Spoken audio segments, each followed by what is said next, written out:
Hi everyone, welcome to Logos College online learning. I hope everyone's doing okay today. Today, this is writing 2, and this is week 2 of the online learning. And I wanted to take a look some more at chapter 4 in your book. And before I do that, I want to take a look at your grades real quick, so you have an idea of how you're going to be graded. Okay? So your first week's homework, I already sent back. I sent back the first round of scores to you through the Google form. The assignment you did with the Google form. Take a look here. This is week 1, homework week 1, class participation week 1, and attendance week 1. Right? So if you checked that you were in class and you weren't late, you got a 4 out of 4 points. Right? And then homework is out of 3 points, and participation is out of 3 points. So that's 10 points per week, and we do 5 weeks. So the most is 50 points, right? And your homework, class participation, and attendance is 50%. Your online final is another 50%. And then you have an online total, which is going to be 100%. If you get a 3 in your homework, that means you got 100. Right? Participation, if you did your homework, you get a 3. If you don't do it, you get a 2. All right. Attendance, you're on time, you get a 4. If you're late, you get a 2. If you don't show up, you get a 0. All right. Here, so let's say you got a 2.7. That means you got 90%. You got 9 out of the 10 questions correctly. 90% of 3 is 2.7. You got a 0, that means you didn't do it. All right, if you have any questions about your grades and the homework, remember that you can use the question and answer session right here. And if you notice that here's writing, subject writing, evening in the morning. Mornings is 10 a.m. on Monday. In the evening, it's Monday starting at 3, 4, and 5. Okay? I know a lot of you also have online classes at other schools, but my time slots are full throughout the day, and this is the only time I can fit it in. I'll record the meeting sessions, and then I'll post that onto the stream for those of you who couldn't make it. Or you could still just send me a private message through my WhatsApp or Gmail if you have any other questions. All right, let's get started. Today,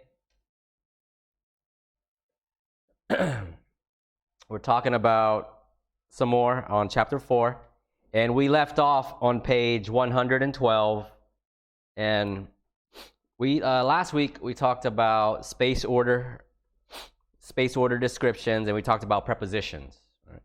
So space order prepositions, quick reminder, is what we when we describe something in a room, where something is, the location of something. And a lot of times we use prepositions. And prepositions are words, parts of speech that show the relationship between a noun and another noun, or pronouns. So let's take a look at this picture. You've seen this picture before. Let's take a look at this coffee maker. It's right here. And if you want to show the relationship of the coffee maker to the bowls and plates up here, you would say the coffee maker is below, or you could say the coffee maker is beneath the bowls and plates. Or if you want to use the bowls and plates as your subject, you say the bowls and plates are above the coffee maker. All right, notice I didn't say the word on because it's not physically touching the coffee maker. There's space between it, so we can use above. Let's take a look at the sink. You could say the sink is next to the coffee maker. The bedroom. The bedroom is above the living room, right here. Let me turn on my laser pointer. Here we go. So your bedroom is above the living room, and the living room is below the bedroom. The artwork, all right, pieces of art, paintings, you could say artwork. Artwork is on the wall. All right. I'm sorry, yeah, the pieces of art are on the wall. Storage space. Here there's a basket and there's some towels. You could say the storage space is beneath the stairs, right here. Or you could say the storage space is below the stairs or under the stairs also. Okay, let's move on. Let's go on to page 113 in your book, page 113. And this talks about organization. So to be an effective writer, you need to be organized because you need to show, or you need to tell your reader what you're going to be talking about, and then you have to give details to support your topic sentence, and then also you give a concluding sentence. And a concluding sentence does a couple things. A concluding sentence of a descriptive paragraph can do one of the following. It can repeat the idea stated in a topic sentence using different words, or it may repeat the idea and also give the writer's opinion or feeling about the topic. All right, let's go back 1 second. Here you have three topic sentences. And the first one, it says the club was full of young people having fun. Right? And the topic is the club. And the controlling idea is that it was full of young people having fun. So the topic tells the reader what your paragraph will be about. And then the controlling idea gives you information about the topic. Right? Look at the next sentence. The old house looked ready to fall down. So again, the topic is the old house. The controlling idea is that it looked ready to fall down. It's old. Right? It looks like it's ready to collapse. The last topic sentence, the cave was a dangerous place to enter. Right? The topic is the cave, and the controlling idea here is that it was a dangerous place to go into, to enter. All right, so the controlling idea usually gives a general impression of the topic. Right? You usually use adjectives such as beautiful, neat, messy, interesting, unusual, crowded, busy, and noisy. So this unit will also take a look at adjectives in order to give in order for you to be able to give the reader a very descriptive and detailed information about your topic. All right. So your topic sentences, you had your topic sentences, and then at the very bottom down here, here's some examples of concluding sentences that you might use with these three topic sentences here. The first sentence was, the club was full of young people having fun. The concluding sentence they used was, to sum up, the music, exercising, and flashing lights made the club an exciting and fun place to be. So here she used this technique of where she repeated the idea stated in the topic sentence, but she just used different words. Exciting and fun place to be. Right? The topic sentence says the club was full of young people having fun. Again, when the place is full of young people having fun, it's usually an exciting and fun place to be. So she just repeats the idea, but she used different words. This next concluding sentence, she gives her own opinion, right? What she thinks about the topic. The topic sentence says the old house looked ready to fall down. So her concluding sentence, she gave an opinion. In short, I doubt the old house will survive one more winter. So here she states, she tells the reader that the house is really old and is ready to fall down, but she does it in a way that she gives her opinion.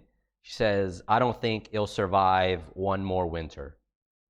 And the last concluding sentence, she says, my friend and I were very happy when we got out of the cave.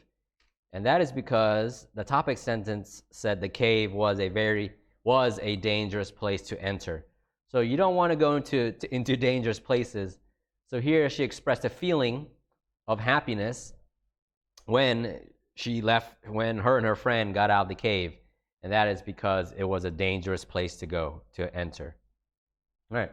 So those are two types of things, or three types of ways you can write a concluding sentence. Right? The first style is you repeat the idea in different words. The second style is you end it with your own opinion. And the third style is you end it with a feeling. All right, let's move on to page 114. Here there's a reading model, and it's a descriptive paragraph. And it says, read the description, then answer the questions. All right, it says the title of the paragraph is My Tall Nephew. So just from the title, you can probably guess that the topic is going to be about somebody's nephew, right? And how tall they are. Let's look at the first sentence. The first thing you notice about my nephew is that he is extremely tall, 6 feet, 6 inches tall to be exact. So your topic sentence here states the topic of your paragraph, and that's going to be my nephew, or your nephew, or whoever's nephew it is. All right? And then the controlling idea is that he is extremely tall, 6 feet, 6 inches tall to be exact. All right? I don't know how many centimeters that is, but that's pretty tall. I'm 5 feet 7 inches. So this guy is another 12 inches taller than me. So that's a very tall person. And then the next sentence says, his head sticks up almost a foot above everyone else's. So the next sentences, I don't know how many sentences, maybe 5 or 6, they all need to support the controlling idea. Right? His nose is long and straight. His casual clothes are typical of young people, t-shirt and jeans. But what stands out is how his clothes emphasize how long and thin he is. And as your eyes move down, you notice his jeans sit low on his hips and are just a little too short for him. Perhaps he can't find pants to fit his narrow waist. Then he goes down to his shoes. His size 13 sneakers complete his long, tall appearance. In short, he stands as tall and straight as a redwood tree, and you can't help thinking this is a strong and confident young man. All right, so it looks as if here the author started from the top, the head of his or her nephew, and then finished at the feet. So your questions over here. Oops, sorry. Let me go to here.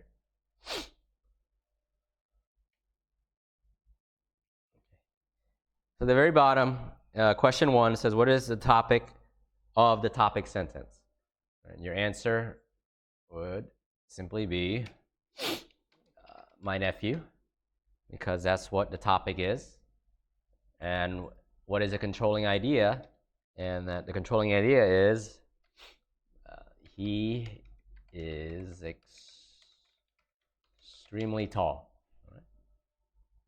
What word in a topic sentence is repeated in the concluding sentence? And let's take a look at this reading again. And you notice, first thing you notice about my nephew is that he's extremely tall.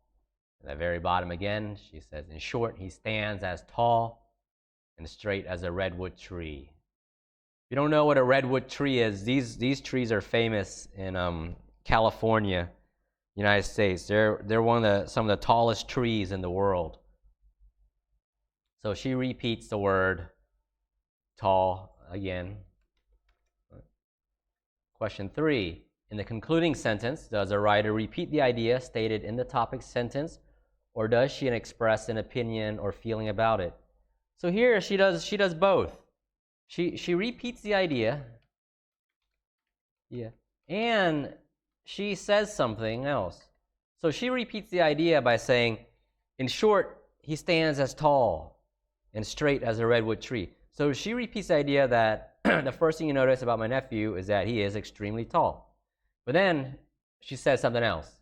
You can't help thinking this is a strong and confident young man. So your thoughts, her thoughts are, are her opinions. So she repeats the idea and she gives an opinion about her nephew. And her opinion is her nephew is a strong and confident young man. All right. And number 4, what kind of space order does the writer of the paragraph use? Choose from the list of possibilities on page 110. So as I said before, she starts with his head, then goes to his face, his nose, then goes to what he's wearing, his shirt, and then it goes down to his jeans, his hips, and his legs, and then to his shoes. So on page 110, it talks about the different types of space order that is possible. And this looks like the answer is it starts from top and goes down to bottom. Top being the head, the bottom being the feet. So the answer here, what kind of space order? This would be top to bottom. Okay. Let's move on. So let's talk about supporting details. So the sentences that she gave to describe her nephew after the topic sentence all the way to the concluding sentence were supporting sentences. And when you use supporting sentences, it has to contain specific detail. Look at what specific means. It means exact or precise. And the opposite of specific is this word right here, vague.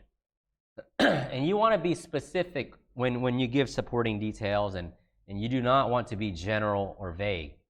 Look at the examples to help you understand the meaning, the difference in meaning. Vague, a lot of money. All right, this could mean a lot of different things to people. You know, what is a lot of money to you? If you want to tell the reader specifically, you say 500,000 US dollars. Right? And that is a lot of money. Right? You say a large house. Okay, how large? It's a 6-bedroom house with 4 bathrooms. That is getting very specific. That's a nice car. Okay, why is it nice? Describe the car. It's a red BMW convertible. A pretty face. All right. Why is the face pretty? She or he has warm brown eyes and sparkling teeth. So these words right here, you're specific. You're describing money or the house, the car, the pretty face. And it helps your reader see what you are describing. So when you give specific details, like exercise 4, look at number 1. It says, my uncle is large. Okay, so what is large? Give me some specific details. The first one, A, goes, he is 6 feet 3 inches tall and weighs 250 pounds. All right, his shirts are XXX, triple XL. All right, and then they want you to add some more. Ideas you could add are his shoe size is, I don't know what's a large shoe size in Laos. I know in the United States, a large shoe size is like 25, but I think over here, a large shoe size would be like 52 or something. And then you could also say, maybe talk about his pants or his jeans, right? He wears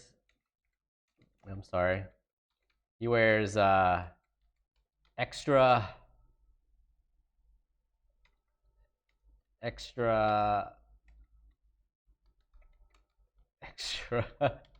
large jeans. Number 2, his boss has a beautiful house. This is up to you. Why is it beautiful? Maybe because it has modern architecture. Oops, sorry. Architecture. Or it has a large kitchen with with many appliances. That's like your oven, refrigerator, cooker, dishwasher. Or you could say it has a beautiful beautiful garden in the backyard. Oops, sorry. So these are phrases now you're adding specific detail to why, to help the reader see why your boss's house is beautiful, or why your boss has a beautiful house. You can say the same thing about the public library to save time. I'm not going to type everything. You can talk about the modern technology in the library. You talk about how it has new sofas. It has a large variety of books and materials, or it has an excellent cafe that serves cheap cappuccinos. Number 4, do the same thing. The inside of the taxi cab is dirty. Here you can add your own specific details. Why was it dirty? What made it dirty? You could say that the seats had a lot of holes in it, right? Or it smelled like dirty shoes, like old clothing, or it had a trash. It had plastic bottles and plastic bags in the inside. Right? Student cafeteria is noisy and crowded.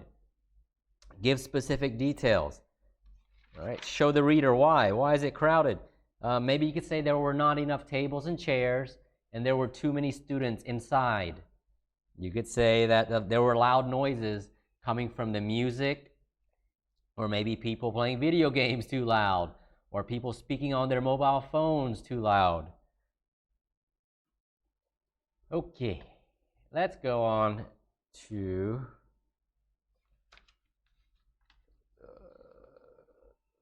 this exercise here. Okay. So practice 5, it says revising to add specific details. It talks about a student lounge.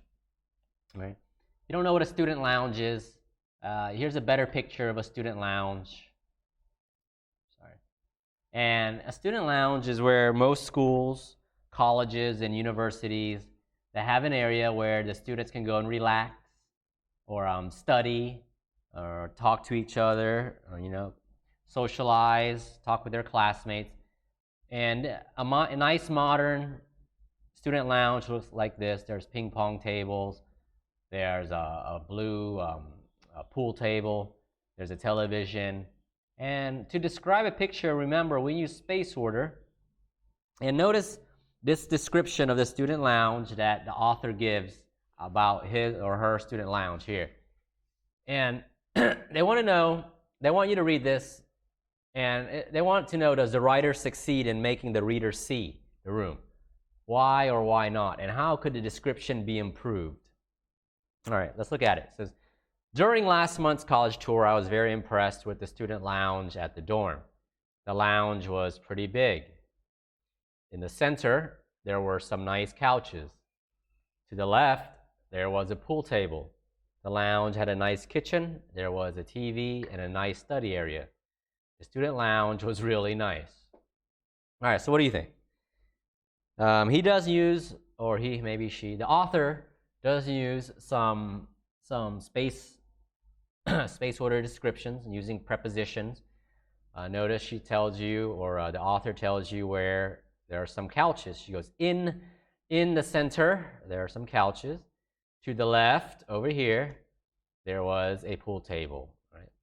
And that's about the only specific descriptions, because then they go, the lounge had a nice kitchen. She really doesn't tell, or he really doesn't tell, where the kitchen is. The author also just says there was a TV and a nice study area. We don't know the location of the TV or study area. So maybe to be more specific, to improve on the description, you could write about the location of the kitchen, of the TV, and of the study area. Another thing they did was, it just said pretty big. You know, what is pretty big? Describe how pretty big is. If you say the lounge is pretty big, to be more specific, you could say the lounge is about 2,000 square meters. So that's pretty big. The TV, there was a TV in a nice study area, right? How nice? What makes it nice? The lounge had a nice kitchen. There were some nice couches.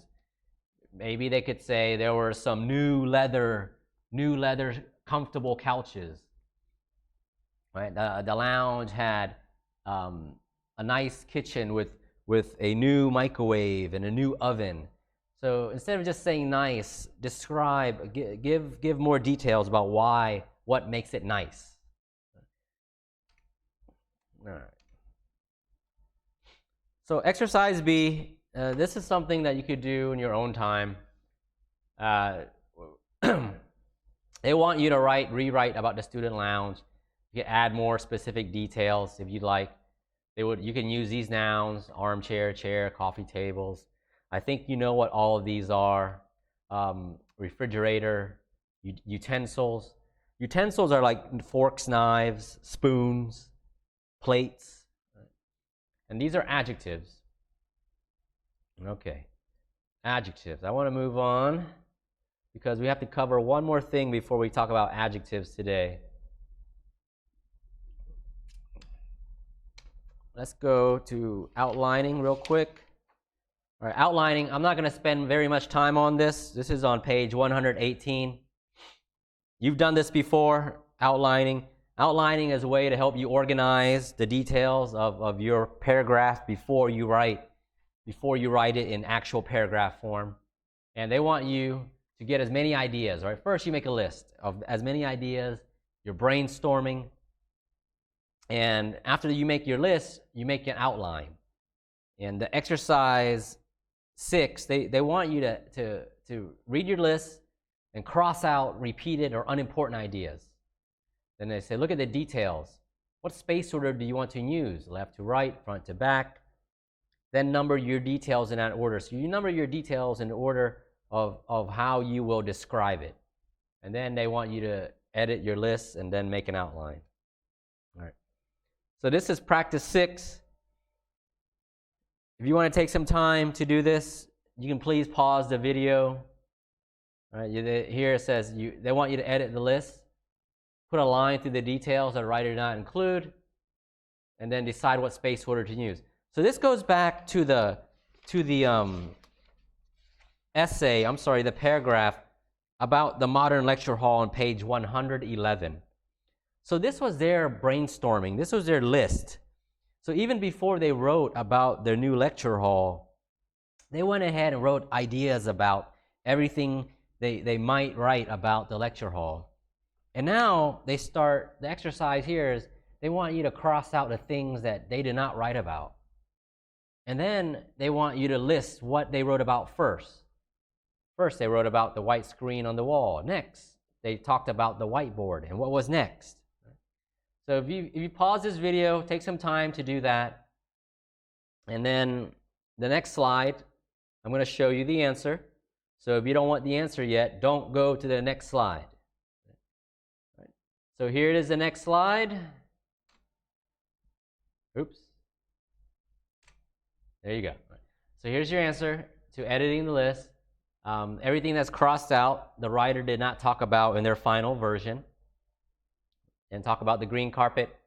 Didn't talk about the 2 entranceways for students. Didn't talk about electrical outlets. And then here's the listing number of in what order, in what space order they talked about the new lecture hall. Practice 7. Now you're creating the outline. Notice the outline, the title's on top. Next, the topic sentence. And then the main points, A, B, C. The first main point was, if you remember, they talked about things on the front wall first. Next, they talked about things at the front of the lecture hall. And then the last thing they talked about it talked about the student seating area and the main area, the center area of the lecture hall. And they want you to fill in the details from this exercise here to here. Again, if you want to pause to do this exercise, you can. And then if you're done, I will show you the answers on the next slide. So if you don't want to know the answers yet, don't go on to the next slide. But here is the next slide. And this is what your outline should look like. Here's A. First, where you talk about, next you'll talk about this, and then finally you talk about in the main part, and then you have your concluding sentence. To sum up, our new lecture hall is a pleasing and comfortable place to learn. All right, today I want to talk about adjectives before I leave you today. So I know these videos can be long, but you're, of course, welcome to pause. I give you 5 days to watch the video and do your homework, so you have plenty of time. Just because the class starts at a certain time at 6 doesn't mean you only have 1 hour. I give you 5 days to watch the videos and to do your homework. So if you go to page 120, on page 120, talks about adjectives, right? And you've all learned before what adjectives are. And adjectives, you use adjectives to make a description more vivid and interesting. Vivid means to make it seem like it's alive, right? To have the reader feel as if he or she is experiencing it, touching it, or is actually there. And adjectives are any words that describe nouns and pronouns. Right? They could be any words, and they tell what things look like. Right? What kind, which one, how many, how much. The old car has a broken window, so the adjectives here are old and broken. It talks about what kind of car, it's old. What kind of window, it's broken. Right? He's smart and funny. What kind of person is he? He's smart and funny. Right? Which one? The red dress. The 4th chapter of the book. How many? How much? Right? Like this picture. Oh, I missed the beach. This is like my ideal vacation. Someone asked me, where did you go on vacation? And I go, to the beach. It's kind of boring. So if you want to make it more vivid and interesting, you would say something along the lines of, oh, my vacation, I went to this bright, sunny, relaxing beach. The sky was blue, the water was clear, the sand was white. There were green palm trees and coconut trees, and the waves were soft, and the water was nice and cool. Where I got in helped me cool down from the warm, sunny day. So you say something like that about the beach, it makes it sound so much better than saying, I went to the beach. So you're adding descriptions to that photo.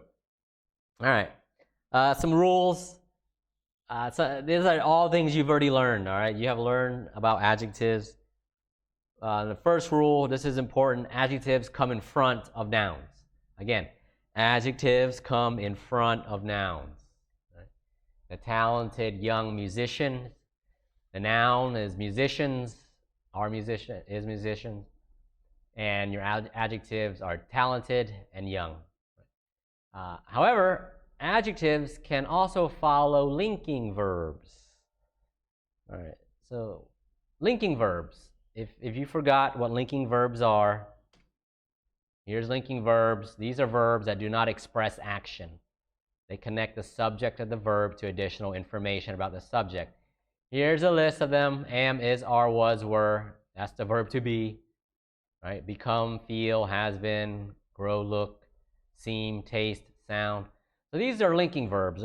Some people also call them helping verbs, auxiliary verbs, modal verbs. And they don't express action. Here the sentence is, the children are happy.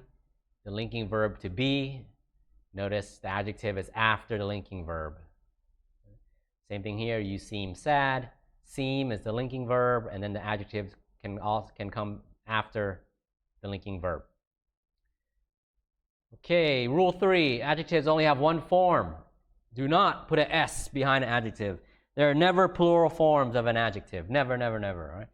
A terrible storm, terrible storms. Right? Even though there's many storms, you don't say terribles. Same thing as children, it's plural. You don't say cutes. You just say cute children. Right? Adjectives only have one form. Number 4, a compound adjective. 4 and 5 are compound adjectives. A compound adjective is a word, 2 more words that come together and function as an adjective, like part-time job. Right. First word is part, next word is time. A compound adjective with hyphen, number, noun combinations, the noun is always singular. So you use a hyphen. The hyphen is this thing in the middle right here. This little dash. That's called a hyphen. And it says in a hyphen, in a compound adjective, the noun is always singular. A $5 bill, not a $5 bill. Right? Same thing here, 2-year-old child, not a 2 years old child. Number 6, nouns can also function as adjectives. Remember, adjectives are any words that describe a noun or a pronoun. English is a nationality. Nationalities are proper nouns. But in this case, it describes the book. What kind of book is it? It's an English book. So this is why, even though this is a noun, it acts as an adjective because it describes a noun. Shoe store, tennis balls, Japanese students. Remember, proper adjectives are capitalized. Your adjectives, when you talk about nationalities, languages, places, countries, right? Egyptian, Cuban, Asian, Spanish, make sure that even though they're adjectives, you do capitalize proper adjectives. And finally, present and past participles can be used as adjectives. A boring class. These are present participles. You have the ing, and then the past participles. The regular ones you add ed, or sometimes you can add an en. You need a reminder. All right. These are participles. The verb is cook. Your past participle, normally you just add an ed. All right. Your present participle, you add an ing. And you have regular participles, and then you have your irregular ones. I know you know these before. Think, thought, sing, sung, eat, eaten, drink, drunk. And these are irregular because they don't follow the rule of adding just simply the ed. Now before that, these are compound adjectives. These are all the different ways that you can make compound adjectives. And again, when you make a compound adjective, it's just 2 words that come together, combine together, and then you put a hyphen in the middle. And it's this little dash right here, like easygoing. And you put these 2 words together with a hyphen, it becomes a compound adjective. All right. Let's look at exercise 8. Exercise 8, and it talks about identifying adjectives. It wants you to read the paragraph and circle all the adjectives. Right? It says, do not circle possessive adjectives such as my and its. Right?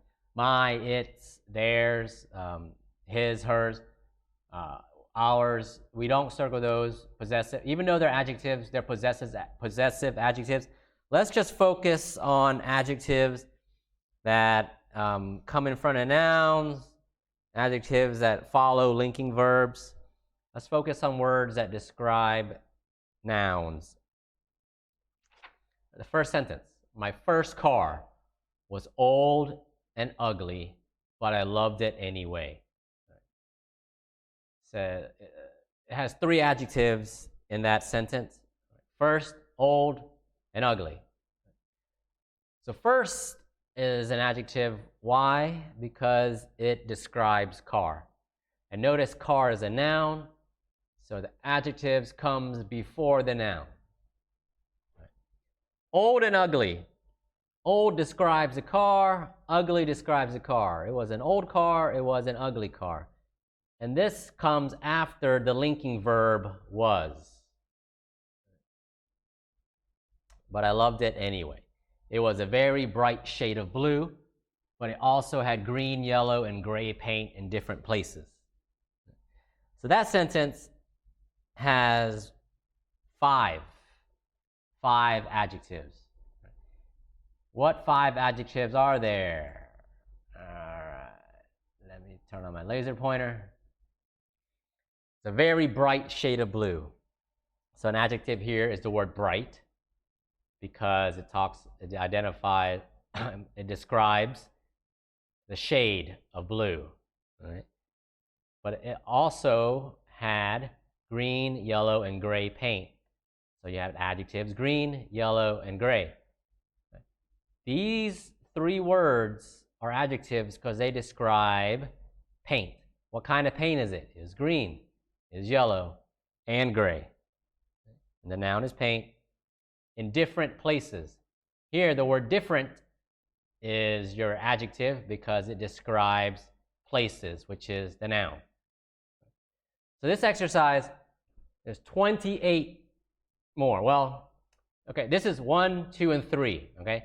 After that, there's 28 more after that. Let me check. 1, 2, 3, 4, 5, 6, 7, 8,